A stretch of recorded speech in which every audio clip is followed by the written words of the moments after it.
Welcome back to my channel getting on in English. आज की इस वीडियो में हम सीखेंगे कंपैरेटिव डिग्री मेथड 2, जिसमें दो सब्जेक्ट का इस्तेमाल किया जाता है और सॉल्व किया जाता है आंसर। अब सबसे पहले तो हमें डिग्री चेंज करते वक्त कौन सी बात ध्यान में रखनी है कि इसमें फॉर्मूला कौन सा अप्लाई करना है। हम बस सब्जेक्ट मालूम करेंगे, उसमें अगर सिंगल सब्जेक्ट है, एक सब्जेक्ट के बारे में बात हो रही होगी तो हम मेथड 1 का इस्तेमाल करेंगे। एक से ज्यादा के बारे में बात हो रही होगी तो हम सेकेंड मेथड का इस्तेमाल करेंगे।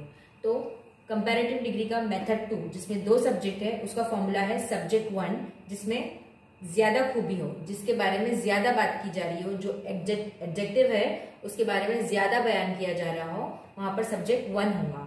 उसके बाद हेल्पिंग वर्ब, उसके बाद वन पैटर्न ये रहेगा एडजेक्टिव, उसमें er देन या तो फिर मोर एडजेक्टिव देन।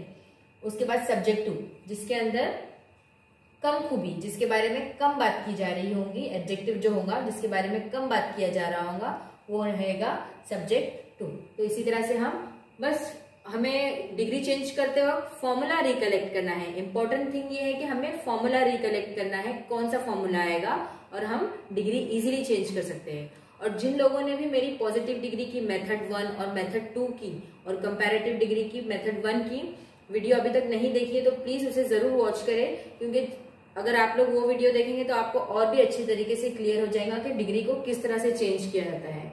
और अगर आपको और भी कोई चीज सीखनी है ग्रामर में तो आप जरूर कमेंट सेक्शन में लिखें, मैं उस पर जरूर वीडियो बनाऊंगी। ओके, तो बढ़ते हैं आगे हम एग्जाम्पल की तरफ। अब फर्स्ट एग्जाम्पल है my house is large hers is not so. तो यहाँ पर हमें सबसे पहले सब्जेक्ट पहचानना है। सब्जेक्ट यानी किसके बारे में बात हो रही है, माई हाउस के बारे में हो रही है और हर्स, ये दोनों हैं सब्जेक्ट। उसके बाद हेल्पिंग वर्ब, ये रहा हेल्पिंग वर्ब, ये है हमारा एडजेक्टिव लार्ज। एडजेक्टिव मतलब जो खासियत है उसे एडजेक्टिव कहा जाता है। अब हमें फॉर्मूला रिकलेक्ट करना है। दो सब्जेक्ट है, दो सब्जेक्ट का मेथड 2 वाला फॉर्मूला है, कंपैरेटिव डिग्री में चेंज करना है। फॉर्मूले में सब्जेक्ट 1 उसका बारे में उसका नाम आएगा, सब्जेक्ट 1 वो आएगा जिसके बारे में ज्यादा बात की जा रही है। My house is large hers is not so, यानी किसका हाउस जो है वो बड़ा है, किसके बारे में ज्यादा बयान किया जा रहा है, माई हाउस। उसके बाद हेल्पिंग वर्ब, उसके बाद एक पैटर्न यहां से लेंगे, एडजेक्टिव के आगे er लगेगा। एडजेक्टिव को देखते हुए लार्ज है तो ये लार्जर हो जाएगा, मोर लार्ज नहीं लार्जर हो जाएगा, लार्जर देन, ये एक पैटर्न आ गया यहाँ पर। सब्जेक्ट 2 कम खूबी वाला, सब्जेक्ट 2 क्या है, हर्स। सो हमारा आंसर बन जाएगा माई हाउस, जिसके बारे में ज्यादा खूबी बयान की गई है, is one pattern larger than subject 2 hers. My house is larger than hers. I hope आप लोगों को बहुत ही अच्छी तरीके से डिग्री समझ में आ रही है। अब नेक्स्ट एग्जाम्पल है द ट्रेन इज फास्ट बस इज नॉट सो। यहाँ पर सबसे पहले तो हमें सब्जेक्ट पहचानना है। सब्जेक्ट है द ट्रेन और सब्जेक्ट है बस। यहाँ पर दो सब्जेक्ट है, इसका मतलब हमें मेथड 2 का इस्तेमाल करना है। और उसके बाद ये रहा हेल्पिंग वर्ब, फास्ट जो खूबी बयान कर रहा है वो है एडजेक्टिव। अब यहाँ पर सबसे पहले फॉर्मूले के हिसाब से सब्जेक्ट 1 में क्या आएगा, जिसकी ज्यादा खूबी बयान की जा रही है। अब द ट्रेन इज फास्ट बस इज नॉट सो, तो कौन सी चीज के बारे में ज्यादा बयान किया जा रहा है, द ट्रेन। तो यहाँ पर आएगा द ट्रेन, उसके बाद हेल्पिंग वर्ब, उसके बाद वन पैटर्न, इसमें से कोई एक पैटर्न। तो क्या आएगा, फास्टर देन सब्जेक्ट 2 बस। तो हमारा आंसर हो जाएगा द ट्रेन ज्यादा खूबी वाला, इज फास्टर देन एक पैटर्न, फास्टर देन सब्जेक्ट 2 बस। आई होप आप लोगों को वीडियो समझ में आ रही है। मैं हर एग्जाम्पल के बाद आप लोगों को पूछ रही हूँ कि आप लोगों को वीडियो समझ में आ रही है। अगर आपको वीडियो समझ में आ रही है तो प्लीज उसे लाइक करें और सब्सक्राइब भी जरूर करें। अब यहाँ पर क्वेश्चन है Isaac car is expensive Mike car is not so.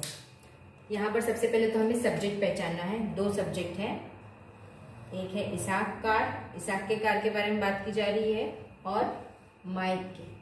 तो ये रहे दो सब्जेक्ट। उसके बाद ये रहा हेल्पिंग वर्ब, जिससे हम टेंस पहचानते हैं, जिसकी खासियत बयान की जा रही है जिस चीज की, वो होता है एडजेक्टिव। तो एक्सपेंसिव जो है, कार है एक्सपेंसिव, वो उसकी खासियत है, वो होगा एडजेक्टिव। अब यहाँ पर दो सब्जेक्ट है, जहां पर दो सब्जेक्ट होते हैं वहां पर हम मेथड 2 के फॉर्मूले का इस्तेमाल करेंगे। यहाँ पर कंपैरेटिव डिग्री में चेंज करने के लिए मेथड 2 का फॉर्मूला क्या है? सब्जेक्ट 1 ज्यादा खूबी वाला और सब्जेक्ट 2 कम खूबी वाला।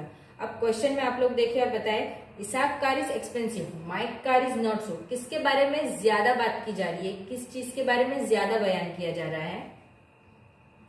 सब्जेक्ट 1 इसाक कार, क्योंकि इसाक की कार ज्यादा एक्सपेंसिव बताई जा रही है। तो हम सब्जेक्ट 1 में इसाक का नाम लिखेंगे, Isaac car, helping verb, one pattern. अब यहाँ पर देखिए गौर से, वन पैटर्न में यहाँ पर एक्सपेंसिव के आगे ER नहीं लगेगा, ये पैटर्न नहीं आएगा, ये वाला आएगा मोर एक्सपेंसिव देन, यहाँ पर मोर एक्सपेंसिव देन आएगा। उसके बाद subject 2 Mike car. I hope आप लोगों को समझ में आ रहा है।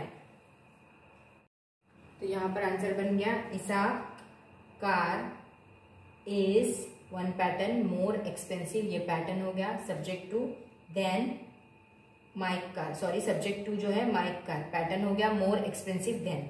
समझ में आ गया? Isaac car is more expensive than Mike car. मैं हर एग्जाम्पल के बाद आप लोगों को पूछ रही हूँ, आप लोगों को आई होप अच्छी तरीके से समझ में आ रहा हो। अगर आपको नहीं समझ में आ रहा है या कुछ डाउट हो तो प्लीज कमेंट सेक्शन में बताएं, मैं आपके डाउट जरूर क्लियर कर दूंगी। यहाँ पर क्वेश्चन है, pen is good, pencil is not so. अभी यहाँ पर सबसे पहले हमें सब्जेक्ट पहचानना है। सब्जेक्ट है पेन और पेंसिल, जिसके बारे में बात हो रही है सेंटेंस में, पेन और पेंसिल के बारे में।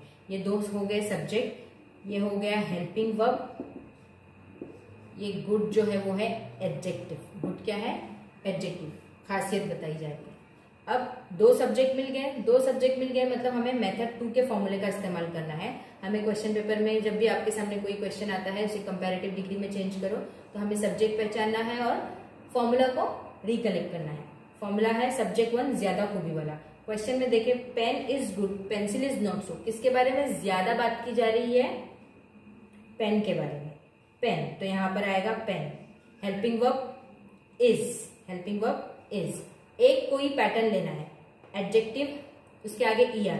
तो गुड को हम क्या उसके आगे ऐड करके गुडर लिख सकते हैं? नहीं, रॉन्ग हो जाएगा, वो नहीं लिख सकते। ओके, हम दूसरा पैटर्न लेके देखते हैं। मोर गुड देन, क्या हम मोर गुड ले सकते हैं? नहीं, यहाँ पर हम ये दोनों भी पैटर्न का इस्तेमाल नहीं कर सकते हैं, क्योंकि कुछ कॉमन एक्सेप्शंस होते हैं जहां पर गुड चेंज हो जाएगा कंपैरेटिव केस में बेटर में, गुड चेंज हो जाएगा बेटर में, और सुपरलेटिव में उसे कहेंगे बेस्ट।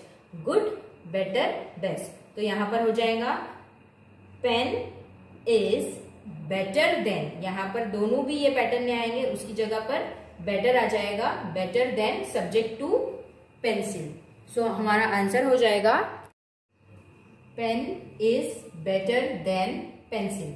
आई होप आप लोगों को वीडियो अच्छी तरीके से समझ में आ रही है। अगर आपको वीडियो नहीं समझ में आ रही है या कोई भी प्रॉब्लम आ रहा है तो प्लीज आप उसे मुझे कमेंट सेक्शन में बताइए, या आप कुछ और नई चीज सीखना चाहते हो तो मुझे वो कमेंट सेक्शन में बता दे, मैं आप उस पर जरूर वीडियो बनाऊंगी। और जिन्होंने भी मेरी पिछली वीडियोस नहीं देखे तो प्लीज उसे जाके वॉच करें और लाइक भी दे मेरी वीडियो को, मेरे चैनल को सब्सक्राइब भी करें। Thank you for watching my channel.